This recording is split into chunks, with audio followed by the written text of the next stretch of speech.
ಸ್ನೇಹಿತರೆ ಎಲ್ಲರಿಗೂ ನಮಸ್ಕಾರ. ಇವತ್ತಿನ ಪತ್ರಿಕಾಗೋಷ್ಠಿ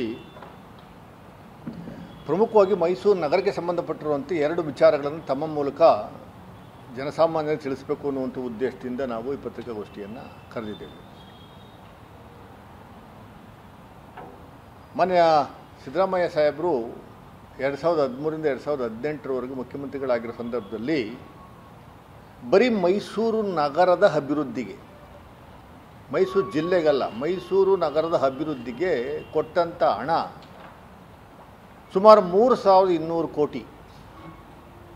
ಈಗ ಎರಡನೇ ಬಾರಿ ಮುಖ್ಯಮಂತ್ರಿಗಳಾದ ಮೇಲೆ 2023ರಿಂದ 25ರವರೆಗೆ 2 ವರ್ಷದ ಅವಧಿನಲ್ಲಿ ನೀಡಿರುವಂಥ ಹಣ 3500 ಕೋಟಿ ಮೈಸೂರು ನಗರದ ಅಭಿವೃದ್ಧಿಗಾಗಿ ನೀಡಿರುವಂಥ ಹಣದ ಮೊತ್ತ. ಕೆಲವರು ಪಾಪ ನಾವೇನಂತೀವಿ ಸಹಿಸಕ್ಕಾಗದೇ ಇರುವಂಥ ಕೆಲ ವ್ಯಕ್ತಿಗಳು ಮಾನ್ಯ ಮುಖ್ಯಮಂತ್ರಿಗಳನ್ನು ದಿನನಿತ್ಯ ತೇಜೋವಧೆ ಮಾಡುವಂಥದ್ದು, ಮಾಧ್ಯಮಗಳಲ್ಲಿ ಟೀಕೆ ಮಾಡುವಂಥದ್ದು ನಾವು ಕಾಣ್ತಾ ಇದ್ದೀವಿ. BJPಯವರು ಭಾಳ ಪ್ರಮುಖವಾಗಿ ಅವರು ಕೇಂದ್ರ ಸರ್ಕಾರ ಕಳೆದ 11 ವರ್ಷಗಳಿಂದ ಕೇಂದ್ರದಲ್ಲಿ ಅವರ ಸರ್ಕಾರ ಇದೆ. ಮೈಸೂರು ಮತ್ತು ಕೊಡಗು, ಮೈಸೂರು ಜಿಲ್ಲೆ, ಮೈಸೂರು ನಗರ ಮತ್ತು ಕೊಡಗಿನ ಅಭಿವೃದ್ಧಿಗೆ 5 ರೂಪಾಯಿ ತರಲಿಲ್ಲ. ಈ ಹಿಂದಿನ ಸಂಸದರು ದಿನನಿತ್ಯ ಕೋಮು ಕಿಡಿಯನ್ನು ಒತ್ತಿಸುವಂಥದ್ರಲ್ಲೇ ಸಂಪೂರ್ಣವಾಗಿ ಮುಗ್ಧರಾಗಿದ್ದರು. ಆಮೇಲೆ ಸುಳ್ಳು ಹೇಳೋದನ್ನ ಕರ್ನಾಟಕ ರಾಜ್ಯ ಸರ್ಕಾರ, ಕಾಂಗ್ರೆಸ್ ಸರ್ಕಾರ ತಂದ ಯೋಜನೆಗಳನ್ನು ನಾನೇ ಮಾಡಿಸಿದ್ದು, ನಾನೇ ಕೊಟ್ಟಿದ್ದು, ನಾನೇ ಇಲ್ಲಿಂದ Mysuru to Bengaluru expressway ಮಾಡಿದ್ದೆ, ನಾನು ನಿಂತ್ಕೊಂಡು ಮಾಡಿದ್ದೆ, ನಾನೇ ಕನ್ಸ್ಟ್ರಕ್ಷನ್ ಮಾಡಿದ್ದೆ ನಾನು ಅನ್ನುವಂಥದ್ದು ಒಂದು ಪ್ರವೃತ್ತಿ ಬೆಳೆಸ್ಕೊಂಡಿದ್ದಂಥ ವ್ಯಕ್ತಿ. ಅವರು ಟಿಕೆಟ್ ಕೊಡಲಿಲ್ಲ, ಮಹಾರಾಜರು ಅನ್ನುವಂಥ ಒಂದು ಸೆಂಟಿಮೆಂಟ್ಸು, ಭಾವನಾತ್ಮಕ ವಿಚಾರಗಳನ್ನು ಇನ್ನೂ ನಮ್ಮ ಜನಗಳಲ್ಲಿ ಇರೋದ್ರಿಂದ ಈ ಬಾರಿ BJP ಸಂಸದರಾಗಿ ಮಹಾರಾಜರು ದತ್ತುಪುತ್ರರು ಎಲೆಕ್ಟ್ ಆಗಿದ್ದಾರೆ. BJPಯವರಿಗೆ ಯಾವ ರೀತಿ ಚಾಳಿ ಅಂದರೆ, ರಾಜ್ಯ ಸರ್ಕಾರ ನೀಡುವಂಥ ಕೊಡುವಂಥ ಮಾಡುವಂಥ ಅಭಿವೃದ್ಧಿನೂ ಸಹಿಸ್ಕೊಳ್ಳಲ್ಲ, ಅದಕ್ಕೆ ಕಲ್ಲಾಕುವಂಥ ಕೆಲಸ ಇಲ್ಲ. ಅವರಾದರೂ ಏನಾದರೂ ಯೋಜನೆಗಳನ್ನು ಕೇಂದ್ರ ಸರ್ಕಾರದಿಂದ ತಂದು ಅನುಷ್ಠಾನ ಮಾಡುವಂಥ ಕೆಲಸವನ್ನು ಮಾಡಲ್ಲ. ಈಗ ಹಾಲಿ ಸಂಸದರು ಎಲೆಕ್ಟ್ ಆಗಿ ಸಂಸದರಾಗಿ 18 ತಿಂಗಳಾಯಿತು. ಎಲ್ಲಾದರೂ ಕೇಂದ್ರದಿಂದ 18 ರೂಪಾಯಿ ತಂದಿದ್ದಾರಾ ಅನ್ನುವಂಥದ್ದು ದಯಮಾಡಿ ಹೇಳಿ. ರಾಜ್ಯ ಸರ್ಕಾರ, ಮಾನ್ಯ ಮುಖ್ಯಮಂತ್ರಿಗಳು ಸಿದ್ದರಾಮಯ್ಯ ಸಾಹೇಬರು ಮೈಸೂರಾಗಿರೋದ್ರಿಂದ, ಮೈಸೂರು ಬಗ್ಗೆ ವಿಶೇಷವಾದ ಕಾಳಜಿ ಇರೋದ್ರಿಂದ ಮೈಸೂರನ್ನು ಅಭಿವೃದ್ಧಿ ಮಾಡಬೇಕು ಅನ್ನುವಂಥದ್ದು ಏಕೈಕ ಉದ್ದೇಶ ಇಟ್ಕೊಂಡು ದೊಡ್ಡ ಯೋಜನೆಗಳನ್ನು ತರ್ತಾ ಇದ್ದಾರೆ. ಇಡೀ ಹಿಸ್ಟ್ರಿನಲ್ಲೇ, ಇಂಡಿಯನ್ ಪಾಲಿಟಿಕ್ಸ್ ಹಿಸ್ಟ್ರಿನಲ್ಲೇ ಒಂದು ಸಿಟಿಗೆ 15 ಆಸ್ಪತ್ರೆಗಳನ್ನು ನಿರ್ಮಾಣ ಮಾಡಿರುವಂಥ ಉದಾಹರಣೆ ಎಲ್ಲಾದರೂ ಇದ್ದರೆ ಆ ಕೀರ್ತಿ ಯಾರಿಗಾದರೂ ಹೋಗಬೇಕು ಅಂದರೆ ಸಿದ್ದರಾಮಯ್ಯವ್ರಿಗೆ ಹೋಗಬೇಕು. ಮೈಸೂರು ನಗರ 1ರಲ್ಲಿ 15 ಆಸ್ಪತ್ರೆಗಳನ್ನು ನಿರ್ಮಾಣ ಮಾಡಿಕೊಟ್ಟವ್ರೆ. ಕ್ಯಾನ್ಸರ್ ಆಸ್ಪತ್ರೆ ಆದಿಯಾಗಿ, ಹಾರ್ಟ್ ಆಸ್ಪತ್ರೆ ಆದಿಯಾಗಿ, ಆಯುರ್ವೇದಿಕ್ ಆಸ್ಪತ್ರೆ ಆದಿಯಾಗಿ, ಟ್ರಾಮಾ ಸೆಂಟರ್ ಆದಿಯಾಗಿ, ಜಿಲ್ಲಾ ಆಸ್ಪತ್ರೆ ಅಪ್ಗ್ರೇಡೇಷನ್ ಆದಿಯಾಗಿ 15 ಆಸ್ಪತ್ರೆಗಳನ್ನು ಕೊಟ್ಟಿರುವ ಒಂದು ಕೀರ್ತಿ ಮಾನ್ಯ ಮುಖ್ಯಮಂತ್ರಿಗಳಿಗೆ ಸೇರಿರುವಂಥದ್ದು. ಮುಖ್ಯಮಂತ್ರಿಗಳು ನಮ್ಮ ಮೈಸೂರಿಗೆ, ನಮ್ಮ ಮೈಸೂರಿನ ಜನತೆಯ ಅದೃಷ್ಟ. 2 ಬಾರಿ ಸಿದ್ದರಾಮಯ್ಯನವರೇ ಮುಖ್ಯಮಂತ್ರಿಗಳಾಗಿರೋದ್ರಿಂದ ಇನ್ನು ನೆಕ್ಸ್ಟು ಸಾಹೇಬರು ಮುಖ್ಯಮಂತ್ರಿ ಸ್ಥಾನ ಬಿಟ್ಟು ಹೋದ ಮೇಲೆ 2028ಕ್ಕೆ, ಅದಾದಮೇಲೆ ನೆಕ್ಸ್ಟ್ 2028ನೇ ಚುನಾವಣೆ ಅವ್ರ ನೇತೃತ್ವದಲ್ಲಿ ನಡೀತದೆ, ಅದು ಬೇರೆ ವಿಚಾರ. ನೆಕ್ಸ್ಟ್ ಇನ್ಯಾರಾದರೂ ಮುಖ್ಯಮಂತ್ರಿಗಳು ಮೈಸೂರು ನಗರದಿಂದ ಮೈಸೂರು ಜಿಲ್ಲೆಯಿಂದ ಆಗುವಂಥದ್ದಕ್ಕೆ ಅವಕಾಶಗಳಿದಾವ? ಇನ್ನು 50 ವರ್ಷ ಆದರೂ ಆಗಲ್ಲ. BJPಯವರು JDSನವರು 5 ವರ್ಷ ರೂಲ್ ಮಾಡಿದ್ರ ಸ್ವಾಮಿ, ಎಷ್ಟೆಷ್ಟು ರೂಪಾಯಿ ಕೊಟ್ಟರು? 1 ರೂಪಾಯಿ ಕೊಡಲಿಲ್ಲ. ಇದನ್ನು ನೀವು ಏನಾದರೂ ಮಾಡಿ ಮೈಸೂರಿಗೆ ಏನೇನು ಕಾರ್ಯಕ್ರಮ ಬೇಕು ಎಲ್ಲ ಮಾಡ್ಕೊಳ್ಳಿ ಅಂತ ಫ್ರೀ ಹ್ಯಾಂಡ್ ಕೊಟ್ಟಿರುವ ಸಂದರ್ಭದಲ್ಲಿ ಇಂಥದ್ದನ್ನ ನಾವು ಕೈಗೆತ್ಕೊಳ್ಳುವಂಥ ಕೆಲಸವನ್ನು ಮಾಡೋಕ್ಕೆ ಹೋದರೆ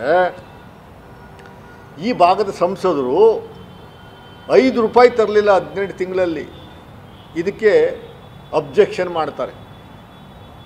ಹೆರಿಟೇಜ್ ಅಂತೆ, ಪ್ಯಾಲೇಸ್ ಮೇಲ್ಗಡೆ ನಾವು ತಗೊಂಡು ಹೋಗ್ತಾ ಇದ್ದೀವಾ? ಪ್ಯಾಲೇಸ್ ಪಕ್ಕದಲ್ಲಿ ಏನಾದರೂ ಮಾಡ್ತಾ ಇದ್ದೀವಾ? ಈ ಇನ್ಕಲ್ ಜಂಕ್ಷನ್ಗೂ ಮೆಟ್ರೋಪಾಲ್ ಜಂಕ್ಷನಿಂದ ಎಲಿವೇಟೆಡ್ ರೋಡ್ ಮಾಡುವಂಥದ್ದಕ್ಕೂ ಮತ್ತು ಹೆರಿಟೇಜ್ ಬಿಲ್ಡಿಂಗ್ಗಳನ್ನ ಧಕ್ಕೆ ಆಗುವಂಥದ್ದಕ್ಕೆ ಏನು ಸಂಬಂಧ ಅನ್ನುವಂಥ ದಯಮಾಡಿ ವಿವರಣೆಯನ್ನು ಕೊಡಿ. ಟ್ರಾಫಿಕ್ ಡೆನ್ಸಿಟಿ ಕಮ್ಮಿ ಮಾಡುವಂಥದ್ದಕ್ಕೆ ನೀವೇ ಪರ್ಯಾಯ ವ್ಯವಸ್ಥೆ ಏನು ಅನ್ನುವಂಥದ್ದು ಹೇಳಿ. ಯಾವ ವೆಹಿಕಲ್ಗಳು ಮೈಸೂರು ಒಳಗಡೆ ಬರಬಾರ್ದು ಅಂತ ಕಾನೂನು ಮಾಡಬೇಕಂತ ಅಂದರೆ ದಯಮಾಡಿ ಮೋದಿ ಕೈಲಿ ಮಾಡಿಸಿ, ನಿಲ್ಲಿಸಿ. ಅಂದರೆ ನಿಮಗೆ ಅಭಿವೃದ್ಧಿ ಮಾಡುವಂಥದ್ದು ವಿರೋಧಿಗಳು ಬಿ ಜೆ ಪಿಯವರು ಅಭಿವೃದ್ಧಿ ವಿರೋಧಿಗಳು, ಜನರ ಅಭಿವೃದ್ಧಿ ವಿರೋಧಿಗಳು, ಜನರ ವಿರೋಧಿಗಳು, ವಿಕೃತಿ ಮನಸ್ಸಿರುವಂಥ ಒಂದು ವ್ಯವಸ್ಥೆ ಇರುವಂಥ ಪಕ್ಷ ಅದು ಬಿ ಜೆ ಪಿ. ಇದಕ್ಕೆ ಅಬ್ಜೆಕ್ಷನ್ ಯಾಕೆ ಆಗ್ತಾ ಇದ್ದೀರಾ ಸ್ವಾಮಿ? ಆಯಿತು, ನೀವು ಕೇಂದ್ರದಿಂದ 18 ತಿಂಗಳಿಂದ MP ಆಗಿದ್ದಿರಲ್ಲ, 18 ರೂಪಾಯಿ ತಂದಿದ್ದೀರಾ ಅನ್ನುವಂಥದ್ದು ಹೇಳಿ, 5 ರೂಪಾಯಿ ಏನೋ ತಂದಿದ್ರೆ ಹೇಳಿ. ಇದಕ್ಕೆ ಯಾರು ಅಡಚಣೆ ಮಾಡ್ತೀರಾ? ಯಾವ ಕಾರಣಕ್ಕೂ ನಾವು ಮುಖ್ಯಮಂತ್ರಿಗಳಲ್ಲಿ ಮನವಿ ಮಾಡ್ಕೋತಾ ಇದ್ದೀವಿ, ಆಗ್ರಹ ಮಾಡ್ತೀವಿ. ನೀವೇನು ಅಂದ್ಕೊಂಡಿದ್ದೀರೋ ಟ್ರಾಫಿಕ್ ಡೆನ್ಸಿಟಿ ಕಮ್ಮಿ ಮಾಡುವಂಥದ್ದಕ್ಕೆ ಅದೆಲ್ಲ ಕಾರ್ಯಕ್ರಮಗಳನ್ನು ಮಾಡಬೇಕು. ಜನಸಾಮಾನ್ಯರು ನಮ್ಮ ಜೊತೆ ಇದ್ದಾರೆ. ಯಾವ 4 ಜನ ಬೀದಿನಲ್ಲಿ ಏನೋ ಹೇಳಿದ್ರು ಅದಕ್ಕೆ ತಲೆ ಕೆಡಿಸ್ಕೊಳ್ಳೋ ಅವಶ್ಯಕತೆ ಇಲ್ಲ. ಯಾವಕ್ಕೂ ತಲೆ ಕೆಡಿಸ್ಕೊಳ್ಳುವಂಥದ್ದು ಅವಕಾಶ ಇದು ಬೇಡ. ದಯಮಾಡಿ ಇದನ್ನು ವಿ ಆರ್ ಗೋಯಿಂಗ್ ಎಟ್. ಇನ್ನೊಂದು, ಇಲ್ಲಿ ದಾಸಪ್ಪ ವೃತ್ತದಿಂದ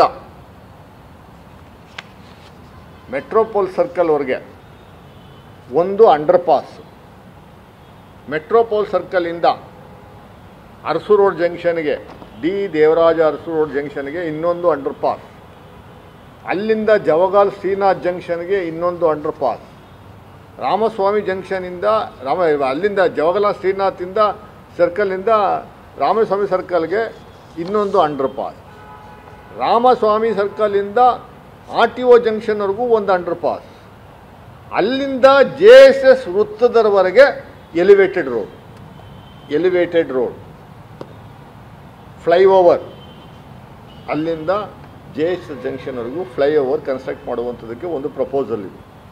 ಇದೂ ಈ 40 ಮೀಟರ್ ವಿಡ್ತ್ ಇರುತ್ತೆ, 4 ಲೇನ್. ಅಲ್ಲಿ 15 ಸಿಗ್ನಲ್ಸ್ಗಳಿದ್ದಾವೆ.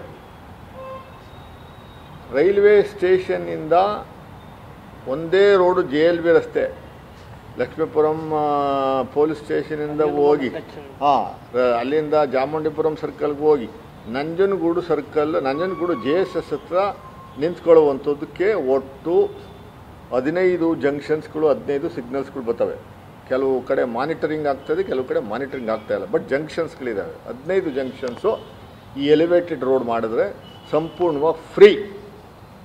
ಈಗ ಆಲಿ it is taking 30 minutes 25 minutes traffic ಟೈಮಲ್ಲಿ 1 ಅವರ್ ತಗೊಳುತ್ತೆ.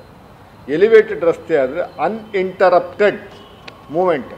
ಎಲಿವೇಟೆಡ್ ರಸ್ತೆ ಆದರೆ ಇಟ್ ಟೇಕ್ಸ್ ಓನ್ಲಿ 5 ಮಿನಿಟ್ಸ್ ಜಂಕ್ಷನ್ಗೆ ರೀಚ್ ಆಗ್ಬೋದು. ಅಲ್ಲಿಂದ ಏರ್ಪೋರ್ಟ್ಗೆ ಹೋಗೋರಿಗೆ ಮತ್ತೊಂದಕ್ಕೆ ಇನ್ನೊಂದಕ್ಕೆ ಎಲ್ಲೇ ಬೇಕಾದ್ರೂ ಹೋಗುವಂಥದ್ದಕ್ಕೆ ಅವಕಾಶಗಳಿದ್ದಾವೆ. ಕಾಯುವಂಥ ಕೆಲಸಗಳು ಇರಲ್ಲ.